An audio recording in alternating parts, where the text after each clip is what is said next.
This week I visited an urgent care center to find out what precautions they have in place to fight Ebola. Take a look. I'm here at the Cure Urgent Care Center in New York City, and I'm joined by Dr. Jake Deutsch, who is both the clinical director as well as the founder of this center. Doctor, how are you? Thanks for having us today. All right, urgent care. We're seeing these things pop up all over the United States. What is the difference between an urgent care center and an emergency room? I use the analogy that if you have to call an ambulance, you should go to the hospital. So if you're having a heart attack or a stroke and you can't get there on your own, then you need to be in the hospital setting. But for all the other walking wounded, that's where urgent care comes into play. As we come into a facility like this, I mean, you know, we've got a front desk here, and with the recent outbreak of Ebola in Dallas, right. You know, people are going to be coming in with flu-like symptoms that could be the flu or Ebola. We're prepared. So what protections are you taking? We have signage on the outside instructing people what to be worried about. If you've traveled to West Africa, what type of symptoms that you would be experiencing, that you may need to go directly to the hospital and or contact the health department. How do you know if I'm coming in and I'm sneezing and I've got a fever and I've got some stomach aches and pains? I mean, you don't know right away whether or not. So we err on the side of precaution. That's what we always do in emergency medicine. All right. So would you recommend that anyone who comes in, you're going to give them the mask and the gloves? If they have flu-like symptoms, no harm, no foul. Okay. It's better to be safe. Then what happens? So we don't really have people wait in the waiting room. We're all about the customer experience, and so people are brought in right away, and we have private rooms. So that's another layer of protection. If there was anything that was concerning, people aren't exposed to other patients, they're not out in the open, they're contained within their private room. All right, doctor, as I look around here, I mean, everything is so clean, it's pristine. I mean, you're obviously very confident. So what happened in Dallas? I think that it was early on the sort of radar. You know, they hadn't gotten the idea. Why do you say early on the radar if we're all prepared and you're so convinced? We're all prepared now. That was several weeks ago. All right, so let's talk about the fact that on the front line, you know, you've got Dallas. It's a huge hospital, a big city. There's been we're already sending our troops to West Africa because we know it's a problem, and they just look at the guy who's got all the symptoms and send him home. And don't listen to the obvious facts, and that's a big fail. But we've learned from that, and that's the only thing that we can do. Should Americans feel comfortable now, whether they're in a big city or a small city, coming in? I think that we can safely say that Americans should feel 100% comfortable because we are all thinking about it. We're thinking about it in the school nurse's office. We're thinking about it in the urgent care setting. We're thinking about it in the ER setting. So it's pervasive. It's on everybody's mind. The reality is we have the protective mechanisms in place, in theory, in order to prevent the outbreak. And with me now, former FDA Deputy Commissioner, practicing physician, Dr. Scott Gottlieb.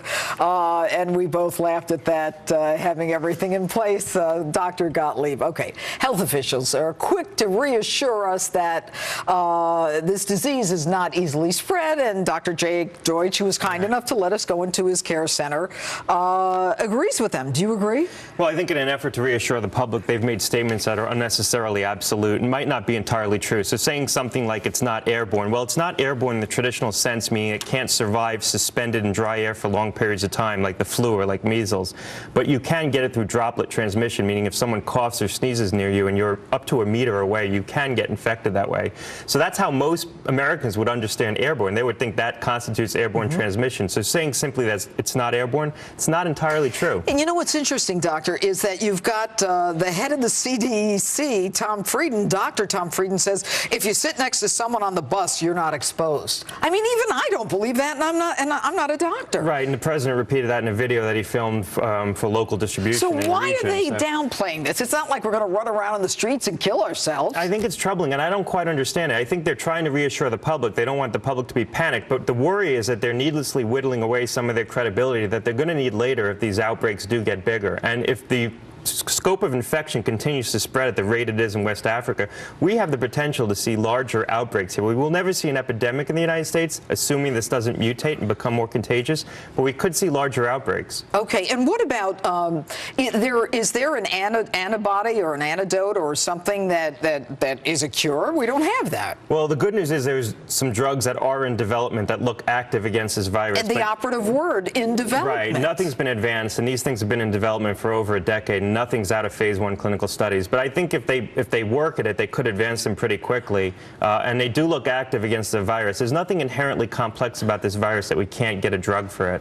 And you know what's interesting is, if you've got doctors and nurses who are completely covered and, know the dangers, and they're getting Ebola as they come back to the United States for treatment, then there is something else going on. So if, for example, I go to a coffee shop and I sneeze, or somebody with Ebola sneezes, and then I put my hand down and rub my eye, if it's even 2 hours later, the virus lives. Hours. One study showed it can live up to 6 days under optimal circumstances. Look, I think we need to show a little bit more humility in the face of a virus that we don't fully understand, that's deadly, and we don't have a lot of experience with.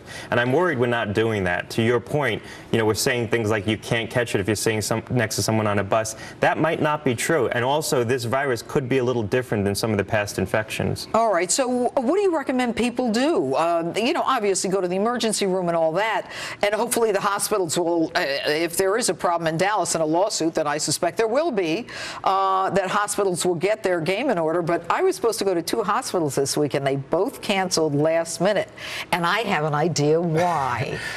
Right now, the risk is exceedingly low. I mean, we might see some cases, and we might even see a little secondary spread from those cases, but the risk is very low of an outbreak right now. Really, the concern is 2 months from now. If you start to see this become more epidemic across Africa, goes into countries like India and Latin America, then you're going to see outbreaks in Western countries like the United States, and they could be large outbreaks. That's why we've got to treat the infection there, and we're not doing that. That's a real concern. All right, Dr. Scott Gottlieb, it's so good to have you here. Thanks a lot. Thank you. All right, with me now, conservative radio talk show host Sam Malone. Sam, you are the voice of Texas, the morning show host of AM 1070.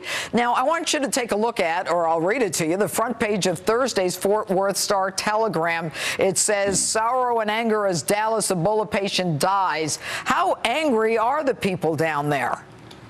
Well, we're very angry. First of all, Jeanine, thanks for having me on. People are very angry. When you go to baseball games with your kids, this is all the parents are talking about. And we're angry because somebody from an area where there's a well-known disease and virus that's fatal came into America, came into Dallas, which is our, 3 hours up the road, and quite possibly could have infected 30, 40, 50 people that he was in contact with, and could have been like a well of balsam of a virus where, 5, 10, 15 friends. So we're very angry that this has happened, and the government has no plan. JFK is just going to start, today with their fever squad, Chicago next in the middle of the week? I mean, come on. Yeah, I just want you to know that Dr. Gottlieb is laughing here. But, Sam, look, CDC director, that genius, Tom Frieden, says there's no point in closing the border from West Africa. What do you and your listeners think? Nonsense with a capital N. The Obama administration had no problem shutting down flights to Ben Gurion International Airport in Israel in July, if you remember, because one missile landed about a mile away when the Muslim terrorists were attacking Israel, right? So they have no problem shutting down Ben Gurion because of the danger. Well, why don't we just limit the flights from places like Liberia and Sierra Leone and others, and just say we need to do this to protect 300 million Americans? It's common Texas sense. All right, what about this Dallas hospital? What do you think of them? What do your listeners think of them? Well, the one thing is we found out that Mr. Duncan, unfortunately, once again, we're sad that he passed, but didn't tell the doctors right away. Hey, I carried a sick woman. We have a saying down here, don't lie to your priest, don't lie to your landscaper, and don't lie to your doctor. Landscaper. But I'm not even going to go there, Sam, but he did say that he was from Liberia. He said he was from Liberia, but he said he didn't have any direct contact. Please, be honest. At the urgent care center that you went to, they should have a sign. Be honest with us. Just tell us the truth. We're here to help you. We're your doctors. Yeah, and we're not the government. Sam Malone, thanks so much for being with us this evening. Thank you. All right. And coming up, our military reduced by